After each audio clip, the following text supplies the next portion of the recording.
The iconic Land Rover Defender is worshipped globally as an off-roading legend, but the almost as capable Discovery is often overlooked. It's been on sale now for 28 years, successfully bridging the gap between the basic Defender and luxurious Range Rover in the British car maker's lineup. Now in its fifth generation, the 7-seat Discovery has moved further towards the premium end of the market than ever, with prices starting from £43,495 and rising to nearly £70,000 before you've even troubled the options list. We're trying it in the UK for the first time, with the entry-level SD4 diesel engine and high-end HSE Luxury trim, to see if the Disco has gotten even the teeniest bit soft. You'd be forgiven for thinking it has, on first impressions at least.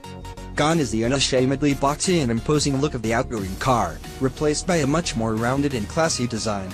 The front end has adopted the family style and looks strikingly similar to the smaller Discovery Sport, though the bulky rear end and offset number plate doesn't sit that well with our eyes. Looks are entirely subjective, however, and there were many who never warmed to the styling of the old model. Thankfully, there's less to question about the hardware underneath the new Discovery. The old car's heavy chassis has been replaced by a monocoque design, with liberal use of aluminium, so the new model is up to 480 kilograms lighter. Mud plugging ability hasn't been compromised, though. There's still the suite of the brand's terrain response systems, clever integral link rear suspension, a full spare wheel and a strong 900mm weighting depth. In fact, Land Rover says this is its most capable off-roader yet.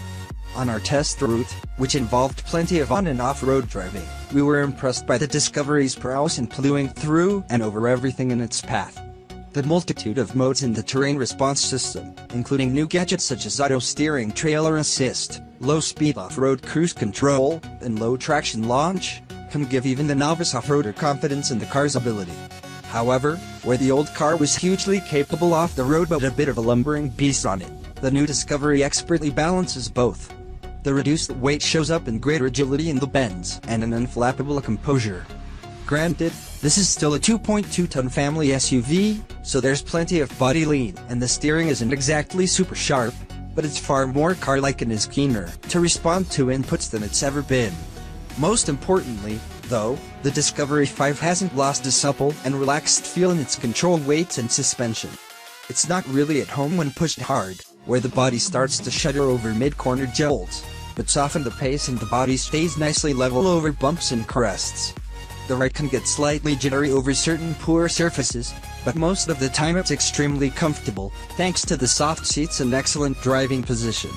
Wind and road noise are very well suppressed, too. We're even surprised by the SD4 diesel engine. This is the first time we've seen a 4-cylinder in a Disco for decades. It's the ingenium diesel we're familiar with from across JLR's range. It seems much quieter in this model than lesser Land Rovers, producing a subdued background hum that only gets raucous when revved out. Performance is decent, too. It won't outdrag rivals, but it manages to keep the effortless feel usually reserved for 6-cylinder units.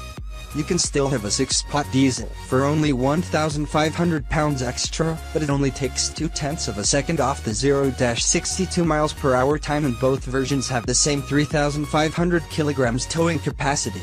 The option is there if you prefer the silky smoothness of such an engine, but you shouldn't feel shortchanged with the SD4.